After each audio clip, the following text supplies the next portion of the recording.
Hello दोस्तों, तो कैसे हैं आप लोग। श्री शिवाय नमस्तुभ्यम। अब जो आपका अगला पेपर होना है उसका नाम है बीए तृतीय सेमेस्टर उत्तराखंड ओपन यूनिवर्सिटी में मानविकी विद्या शाखा काव्यांग विशेषण विवेचन जो है 19 अगस्त 2026 को सुबह 9 बजे। ठीक है, तो उसकी भी कंप्लीट तैयारी मेरे चैनल पर कराई जाएगी। उससे पहले ये बताइए, जो मैंने इससे पहले आपको संस्कृत नाट्य साहित्य की तैयारी कराई थी, क्या आप उसमें पूरा पेपर सॉल्व करके आए या नहीं। और इससे पहले भी जो 2 पेपर मैंने आपको करवाए हैं वो पूरा मेरे पढ़ाई में से आया है या नहीं, यह भी आप लोग मुझे बताइएगा। तो बिल्कुल परीक्षा ओरिएंटेड आपको तैयारी कराई जाएगी और बच्चों की एकदम आसान भाषा में मैं पूरा ही कोशिश करूँगी कि आपको समझा सकूँ। देखिए, जैसा कि मैं अपने सभी वीडियोस में आप लोगों को बताती हूँ कि किसी भी जो सब्जेक्ट है आपका उत्तराखंड ओपन यूनिवर्सिटी में, उसमें शुरुआत के जो चैप्टर 3 चैप्टर खासकर होते हैं वो बहुत ही इम्पॉर्टेंट होते हैं। जैसे अब ये काव्यांग विवेचन है तो इसमें फर्स्ट चैप्टर है हिंदी काव्य शास्त्र की भूमिका एवं परिचय। तो यहाँ से क्वेश्चन 100% आने ही आने हैं आपके। तो इस यूनिट को तो स्पेशली आपको पूरा थॉरोली स्टडी करके जाना ही चाहिए। जैसे काव्य शास्त्र की भूमिका एक तरीके से जो स्टार्टिंग के चैप्टर होते हैं वो पूरे आपके जो बुक है, बुक में जो कोर्स में आपके लिए जो भी कुछ बताया गया है आपके सिलेबस में जो भी कुछ है उस सब का जो है डिटेल या आधारशिला या जो कह सकते हैं बेसमेंट किसी में बिल्डिंग का जो होता है, वैसे ही फर्स्ट यूनिट में आपके यहाँ आपके सब्जेक्ट का, आपकी बुक का, आपके उस कोर्स का बेसमेंट तैयार होता है, नींव तैयार होती है। जैसे फर्स्ट यूनिट है यहाँ हिंदी काव्य शास्त्र की भूमिका एवं परिचय।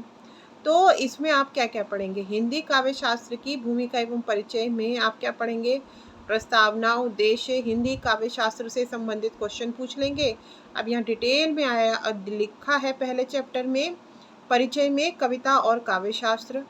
अब ये देखिए, खुद ही अपने आप में एक क्वेश्चन है, हिंदी काव्य शास्त्र का परिचय, हिंदी काव्य शास्त्र का इतिहास, भरत मुनि से अभिनव गुप्त तक और कुंतक से पंडित राज जगन्नाथ तक रीतिकालीन काव्य शास्त्री आधुनिक हिंदी काव्य शास्त्र का परिचय, हिंदी काव्य शास्त्र की प्रकृति, सारांश और शब्दावली। तो इस तरीके के आपको खुद ही समझ में आ गया होगा कि एकदम बेसिक चीज़ें हैं पहले ही चैप्टर में आपके। तो इनको तैयार करना तो बहुत ज़्यादा आवश्यक है। उसके बाद आप देखिए, इन सभी कवियों को उन्होंने डिटेल में बताया हुआ है, चाहे कुंतक हो, चाहे ये ये भोज हो, ये पंडित राज जगन्नाथ हो। अब देखिए, इनसे संबंधित क्वेश्चन किस तरीके से पूछे जाते हैं। जैसे आपसे पूछा जाएगा कि नाट्य शास्त्र के रचयिता कौन हैं, फिर सिद्ध कीजिए। ठीक है, काव्य अलंकार ग्रंथ के संबंध में आपसे पूछ लेंगे, फिर ध्वनिवादी आचार्य के विषय में आपसे पूछ लेंगे, रस सूत के रचयिता के विषय में आपसे पूछ लेंगे, रीति सिद्धांत के प्रतिष्ठापक आचार्य कौन है उससे संबंधित आपसे जो है पूछ लेंगे। तो कुल मिला के आपका पहला चैप्टर, पहली यूनिट बहुत ही ज़्यादा इम्पॉर्टेंट होती है। अब जैसे इसमें अब सेकंड यूनिट है मेरे प्यारे बच्चों। अच्छा, कुछ तो शब्द भी ऐसे होंगे जब आप आगे पढ़ेंगे तो आपको समझ में भी नहीं आएंगे, जैसे और उनका समझना के लिए शुरुआत की यूनिट्स आपको स्टडी करनी पड़ेंगी। भले ही आगे की यूनिट्स के आप इम्पॉर्टेंट क्वेश्चंस कर लीजिए, वैसे तो मेन समय तो पूरी बुक को पढ़ने का पूरे ईयर में होता है। ये नहीं कि आप एंड टाइम पे पढ़ें, वैसे एंड टाइम पे तो इम्पॉर्टेंट ही आपको पढ़ना पड़ता है। पर शुरू की 3 यूनिट मैं बोल रही हूँ क्योंकि अभी 12 दिन की आपके पास छुट्टी भी है, आप थोरोली स्टडी करेंगे। अब कुछ शब्दावली है, जैसे आस्वाद, तो ये क्या होता है, ये काव्य ग्रहण करने की प्रक्रिया है। बिंब, कविता रचाव का चित्रात्मक विधान, कविता रचना जो हम रचते हैं, कविता रचाव का चित्रात्मक विधान। आदिम क्या होता है, प्राथमिक या बहुत प्राचीन। अच्छा, कोश क्या होता है, शब्दों की व्युत्पत्ति व पर्याय बताने का अनुशासन। सार्वभौमिक, देश काल की सीमाओं से परे का शाश्वत सत्य। अब देखिए, सौंदर्य शास्त्र, साहित्य व ललित कलाओं का शास्त्रीय अनुशासन। ठीक है, काव्यानंद, काव्य पाठ व ग्रहण से उत्पन्न सहृदय का आनंद। सहृदय क्या होता है, काव्य ग्रहण करने का प्रतिभाशाली पाठक। स्थायी भाव क्या होता है, मनुष्य के हृदय में हमेशा वर्तमान रहने वाले भाव। संचारी भाव क्या होता है? मनुष्य के हृदय में क्षणिक रूप से उठने वाले मनोविकार। अच्छा, अब इसी की इकाई जब आप 2 पढ़ेंगे तो ये देखिए ये कितनी इम्पोर्टेंट है, ख़ासकर मैं तो खुद भी कविता लिखती हूँ। आज आप जाके मेरे पोस्ट पे देख सकते हैं कैसे पत्रिका में अभी मेरी ये कविता छपी है, और अक्सर कविता कहानी छपते ही रहते हैं, और मैं प्रतिलिपि ऐप पर भी कहानी और ये कविताएँ लिखती हूँ। तो जो लोग लिखते भी हैं उनके लिए भी ये बहुत इम्पोर्टेंट इकाई है, या आगे चल के कविता या लेखन कार्य में जाना चाहते हैं। ये है इकाई 2, रस इकाई की रूपरेखा। तो इसमें आप रस का अर्थ और स्वरूप पढ़ेंगे। अब देखिए यहीं से एक बड़ा क्वेश्चन बन जाएगा। रस संप्रदाय का इतिहास, रस के भेद, रस का स्वरूप, रस का महत्व और सारांश। तो ये सब सेकंड यूनिट में है। आप खुद ही समझ लीजिए इससे कितने क्वेश्चन बन सकते हैं, कितना इम्पोर्टेंट ये टॉपिक है मेरे दोस्तों आप लोगों के लिए, ठीक है ना। तो रस का महत्व तो कहीं पे भी छुपा नहीं है जो लोग कविताओं से जुड़े हैं। अगला है, जैसे अब कुछ फिर से शब्दावली, जैसे विभाव क्या होता है? भाव के कारक, आलंबन और उद्दीपन। आलंबन क्या होता है? जिस पर भाव टिके। उद्दीपन भाव को उद्दीप्त करने वाली स्थितियां। व्यभिचारी क्षणिक रूप से उत्पन्न होने वाले मनोभाव। चिन्मय हमेशा वर्तमान रहने वाला आनंद। अखंड जिस भाव का खंड न हो सके, अर्थात रस। अच्छा, अब थर्ड यूनिट आपकी है अलंकार। आप बताइए इससे क्वेश्चन बड़ा बनेगा या नहीं बनेगा? इसमें अलंकार, अर्थ, व्युत्पत्ति और वर्ग है। अलंकार संप्रदाय का इतिहास है। अलंकार के भेद है। शब्दालंकार, अर्थालंकार है। अलंकार का महत्व है। ठीक है। अच्छा, अब अलंकार नए संदर्भों में भी है। प्रशंसात्मक उक्तियां और अलंकार, स्त्री पुरुष का मनोविज्ञान भी इसके अंतर्गत है। तो आप खुद ही बताइए कि ये यूनिट से क्वेश्चन पूरा पूरा दीर्घ उत्तरीय आपका बनेगा या नहीं बनेगा। स्वयं ही आप लोग जो है इस चीज़ को मुझे बताइए, ठीक है। तो बनेगा, यहाँ से साफ पता चल रहा है। और कविता के बारे में पढ़ने के लिए वैसे भी इसका जानकारी आप लोगों को बहुत ज़्यादा इम्पोर्टेंट है। और उक्तियाँ देखिए, जिस भी प्रश्न में आप किसी कवि या लेखक के विषय में फेमस जो विद्वान है उन लोगों ने क्या क्या कहा है, अगर वो आप लिख के आते हैं तो वो अपने आप ही आपको मार्क्स जो है परीक्षक के क्या कहते हैं, कलम से मार्क्स टपकने लगते हैं, ठीक है ना। जैसे रसगुल्ले में से रस टपकता है ना, वैसे। अच्छा, अब देखो अलंकार कौन होते हैं? कविता में आए सौंदर्य की वृद्धि करने वाले तत्व होते हैं। शब्दालंकार जो अलंकार शब्दों द्वारा सौंदर्य की वृद्धि करे। अर्थालंकार जो अलंकार अर्थ के माध्यम से कविता के सौंदर्य की वृद्धि करे। सादृश्य मूलक समानता बताने वाले संस्कार। श्रृंखला मूलक जो अलंकार श्रृंखला के रूप में कविता के सौंदर्य की वृद्धि करे। गूढ़ार्थ संश्लिष्ट अर्थ को बताने वाले शब्द, ठीक है। तो अब ये बताओ, ये सब चीज़ें आपको जानना ज़रूरी है, तो आपको ये पढ़नी पड़ेगी यूनिट या नहीं? अब देखो छंद। छंद तो कविता अगर आप लेखन करते हैं तो उसका बहुत ही इम्पोर्टेंट पार्ट है। देखिए केशव ने क्या कहा था, अलंकार को कहा था कि वो एक शरीर के ऊपर जैसे सौंदर्य के लिए गहने पहनते ऐसे अलंकार होते हैं, ठीक है। और जो आप ये देखिए छंद की भी कितनी इम्पोर्टेंस उन्होंने बताई है, कि आत्मा बताया है उन्होंने, केशव दास जी ने। तो छंद इकाई इकाई 4 है आपके कोर्स में, ये भी बहुत इम्पोर्टेंट है। इसमें आप छंद, अर्थ, इसके प्रमुख भेद, मुक्त छंद क्या होते हैं, ये सब आप पढ़ेंगे, तो ये भी बहुत ज़्यादा इम्पोर्टेंट है। और जो लोग कविताएं आदि लिखते हैं उनके लिए तो इम्पोर्टेंट ये है ही बड़े मेरे प्यारे बच्चों, ठीक है। इसमें आप सब कुछ डिटेल में जान जाएंगे कि भाई बसंत तालिका जो छंद है, बसंत तिलका जो छंद है वो क्या होता है, मंदाक्रांता क्या होता है, अनुष्टुप क्या होता है, बरवे क्या होता है, ठीक है। विद एग्जाम्पल आप पढ़ेंगे इसमें। कुंडलियाँ, सवैया, मनहरण कविता, चौपाई, दोहे, ये सब के सब आप जो है डिटेल में इसमें आप जो है जान जाएंगे, ठीक है। मणिबंधक, माधव मालती, नंदन, सोहर, ठीक है, हरिवीर, तो ये सब कुछ आप जो है डिटेल में जो है जान पाएंगे। मरहठा, माधवी, ये सब अच्छे से जान जाएंगे। तो मधुमालती, लता, इसके विषय में जान जाएंगे। मुक्त छंद की अवधारणा क्या है वो भी डिटेल में जान जाएंगे। अच्छा, नायक भेद, नायिका भेद, अभी जब आपने रीतिकालीन काव्य पढ़ा इसमें जगह जगह नायिका भेद, क्योंकि नक्षिक वर्णन और नायिका भेद तो रीतिबद्ध का प्रमुख लक्षण है। रीति सिद्ध सिद्ध में भी हालांकि ये यूज हुआ है, लेकिन सबसे ज्यादा यूज कहाँ हुआ है, ये रीतिबद्ध काव्य में। अब आप लोगों को वहां समझ में ही नहीं आता था, हालांकि शॉर्ट में मैंने कई जगह नायक भेद नायिका भेद आपको समझाए हैं कई बार, और पोस्ट भी शेयर की है। लेकिन अगर आप ये पढ़ लेते हैं 4th यूनिट 5th यूनिट की, तो आप इसको भी अच्छे से जान जाएंगे कि नायक और नायिका के भेद आखिर होते क्या क्या हैं। ठीक है ना। तो आप ये देखिए कितना इम्पोर्टेंट है ये। उसके बाद में नायिका भेद इकाई की रूपरेखा इकाई 6, इसमें जो है पूरा बताया जाएगा, सामाजिक भूमिका, प्रमुख आधार, सभी कुछ आप लोगों को बताया जाएगा। ठीक है। अच्छा, अगला है काव्य हेतु।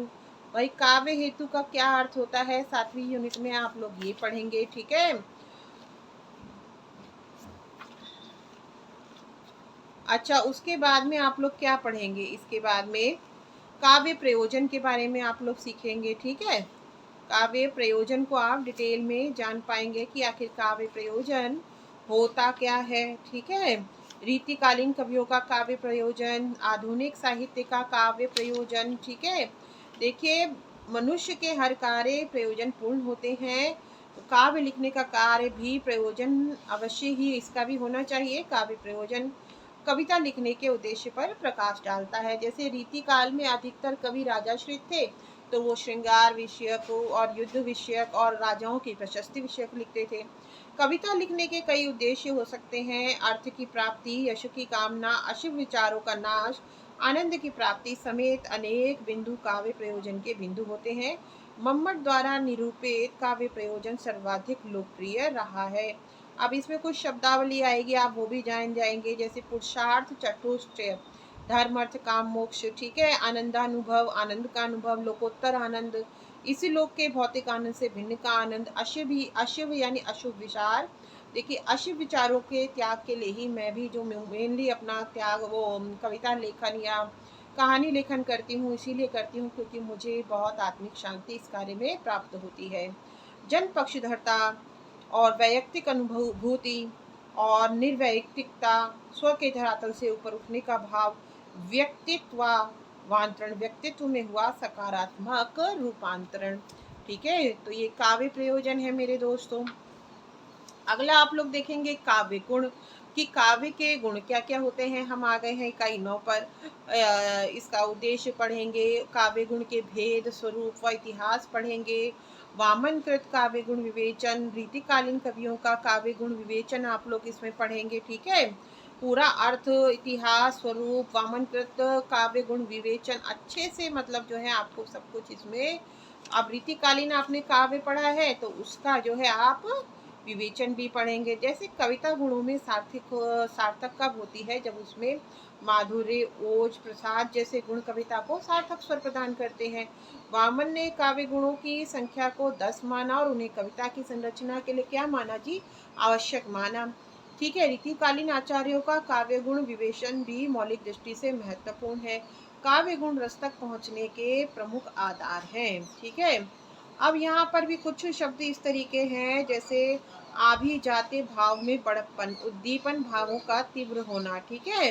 तो इस तरीके के कई समाद्रस, आदर पाना, विपर्य, विपरीत, विलोम, तो इस तरीके की चीजें आपके पढ़ने में आएंगी। 10वां यूनिट है काव्य दोष। ठीक है। इसमें काव्य दोष, अर्थ भेद, प्रकार आप पढ़ेंगे।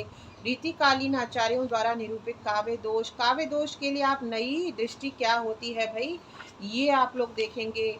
ठीक है। और आखिर काव्य दोष का अर्थ क्या होता है ये जानेंगे। जब आप ये सब डिटेल में जान जाएंगे तो कविता आपकी कितनी अच्छी हो जाएगी ये आप खुद ही नहीं समझ पाएंगे। देखिए, काव्य दोष जो है, कविता का दोष, देखिए कविता को दोष रहित होना चाहिए।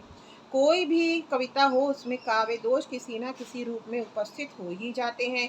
बावजूद काव्य दोष कविता लेखन की दृष्टि से महत्वपूर्ण कारक है। ठीक है। अच्छा, कविता में अश्लील पदों का प्रयोग न हो, कविता कठिन न हो तथा सुमधुर हो, कविता में कठोर वर्णों का प्रयोग न हो, कविता में ग्राम्य शब्दों का प्रयोग न हो, यह सब निर्दोष कविता के लिए बहुत आवश्यक है। किंतु कविता में कथ्य की दृष्टि से कवि शब्द व पदों का प्रयोग करता है। काव्य दोष प्रकरण पर संस्कृताचार्यों का मत स्तुत्य है। काव्य दोष प्रकरण पर रीतिकालीन कवियों ने भी नए ढंग से विचार किया है। काव्य दोष प्रकरण पर आधुनिक दृष्टि से भी विचार करने की आवश्यकता होती है। अब इसमें जैसे कुछ शब्द हैं जो आपने नहीं पढ़े होंगे, हो सकता है आपको दिक्कत हो। च्युत संस्कृति, जैसे संस्कृति से हीन होने की भाषाई स्थिति। अर्थ दुष्ट, कविता में अर्थ का गलत उपयोग। कल्पना दुष्ट, कविता में कल्पना शक्ति का गलत प्रयोग। और नेयार्थ, अर्थ का अबूझ प्रयोग। क्लिष्ट, कठिन शब्दों का प्रयोग। अन्यार्थ, मूल रूप से इतर का अर्थ बताने वाला शब्द। असाधु यानी अनुचित। ग्राम्य दोष, कविता में ग्राम्य शब्दों का अनुचित प्रयोग। अपक्रम दोष, पदों का बेतरतीब प्रयोग। अब बताइए, आप जब खुद ही काव्य दोषों से अवगत हो जाएंगे तो कैसे कविता लेखन में आप गलती करेंगे, या किसी भी काव्यांग की या किसी भी काव्य की आप जब व्याख्या करते हैं सप्रसंग, तो उसमें आप कैसे गलती करेंगे। शब्द शक्ति, अब आप शब्द शक्ति, अभिधा, लक्षणा, व्यंजना, तात्पर्य जगह जगह यूज होती है, उसके बारे में जान जाएंगे। शब्द शक्तियों का आपस में क्या संबंध होता है, शब्द शक्ति और साहित्य, शब्द शक्तियों की महत्ता, इस विषय में अच्छे से जान जाएंगे। ठीक है। अच्छा, उसके बाद बिंब प्रतिबिंब एवं मिथक, परिचय एवं पाठ। बिंब भाई आखिर होता क्या है, प्रतीक क्या होते हैं, मिथक क्या होते हैं, ये इकाई नंबर 12 में आप जो है जान जाएंगे मेरे बच्चों। ठीक है। और उसके भाई प्रतीक आखिर होता क्या है, बिंब आखिर होता क्या है। ठीक है। तो इस तरीके से पूरा आपका सिलेबस जो है समाप्त होगा और आप कविता को बिल्कुल गहराई से जान जाएंगे। इसीलिए देखिए, इस पुस्तिका का नाम ही है काव्यांग विवेचन, अगर आपको दिख रहा है। और इसके बाद मेरे चैनल पर इसकी घमासान तैयारी कराई जाएगी और मेरा लक्ष्य ही है कि आपके सबके 75% मार्क्स कम से कम आने चाहिए। इसीलिए मैं उत्तर को भी इस तरीके से लिखना सिखाती हूँ जिससे आपके टीचर मार्क्स काटना चाहे तो भी ना काट पाए, और बल्कि जिन बच्चों ने गलत सलत लिखा है उनको भी नंबर दे डाले, इतना प्रसन्न हो जाए। देखिए बिंब, ये हिंदी में छवि या दृश्य, यह किसी वस्तु, व्यक्ति, स्थान आदि के चित्रांकन को संकेतित करता है। प्रतीक, सिंबल क्या होते हैं। प्रतीक एक वस्तु, चिन्ह या चित्र होता है जो किसी अवस्था, वस्तु या विचार का प्रतिनिधित्व करता है। मिथक शब्द अंग्रेजी के मिथ शब्द से गढ़ लिया गया है और उसका हिंदी प्रतिरूप बन गया है। मिथ शब्द का उद्भव यूनानी शब्द मिथोस से हुआ है, जिसका अर्थ है मुंह से निकला हुआ। तो इस तरीके से आप लोगों का पूरा सिलेबस खत्म होता है बच्चों। पूरा का पूरा सिलेबस इस में मैंने आपको बता दिया। आगे मैं आपको इसका पेपर भी सॉल्व करवाऊंगी। ठीक है। और इस तरीके से सॉल्व करवाऊंगी कि वो आपकी परीक्षा में आप लिख करके आए, क्योंकि पिछले पेपर्स में से ही अगला पेपर भी निश्चित होता है। ठीक है। तो बस आपको इस तरीके से उसको लिखना सिखाऊंगी। मेरा उद्देश्य सिर्फ आपको पढ़ाना नहीं है, वो आपकी मार्कशीट में दिखना भी चाहिए, क्योंकि इस चीज़ को मैंने बहुत झेला है। जब मेरी उम्र कम थी, बहुत नॉलेज मुझे थी, बच्चों को मैं पढ़ाती थी, उनके बड़े अच्छे अच्छे मार्क्स आते थे, मेरा अक्सर पेपर छूट जाया करता था, मेरी हैंड राइटिंग ख़राब थी। तो तमाम ज्ञान होने के बावजूद मेरे खुद के उतने अच्छे मार्क्स नहीं आया करते थे। अब मेरा उद्देश्य यही है कि कोई बच्चे, खैर अब तो मेरा उद्देश्य ये है कि जिनको चाहे पहले वो ना भी पढ़े हों, बैक बेंचर्स भी हों, और चाहे उनकी राइटिंग ख़राब हो, उनकी स्पीड कम हो, जिन लोगों की राइटिंग ख़राब और स्पीड कम है वो तो मेरे दिल से जुड़े बच्चे हैं, क्योंकि यही कमी मेरे में भी थी। तो उन्हीं के को ध्यान में रखकर मैं उत्तर लिखना अपने उसमें सॉल्व भी करवाती हूँ, पिछले परीक्षा प्रश्न पत्रों को। और वैसे देखिए, पढ़ने का कार्य तो पूरे साल का था, अब तो मेनली जो जो मैं पढ़ाती हूँ आप लोग देख लीजिए। और इसमें क्योंकि थोड़ा समय है तो थोड़ा डिटेल में मैं आपको पढ़ाऊंगी। और मेरी कोशिश ये होती है, मैं आपको बच्चों की भाषा में, भले ही आप बड़े हो गए हो, ईजिली आपको समझाऊं कि आपने पीछे ना भी कुछ पढ़ा हो तो भी जो नए नए शब्द अब आ रहे हैं वो आप कहीं भी अटके नहीं। तो मेरे इस वीडियो को ज़्यादा से ज़्यादा शेयर कर दीजिएगा। पहाड़ की ऊंची चोटी पे बैठा बच्चा भी 75% मार्क्स ला सके, साधन विहीन बच्चा भी मार्क्स ला सके, समयाभाव वाला बच्चा भी मार्क्स ला सके। बहुत बहुत शुक्रिया, धन्यवाद। सब्सक्राइब करें और हाँ, बेल आइकन को अवश्य आप लोग हिट करें, प्रेस करें और शेयर और कमेंट अवश्य करें। शुक्रिया।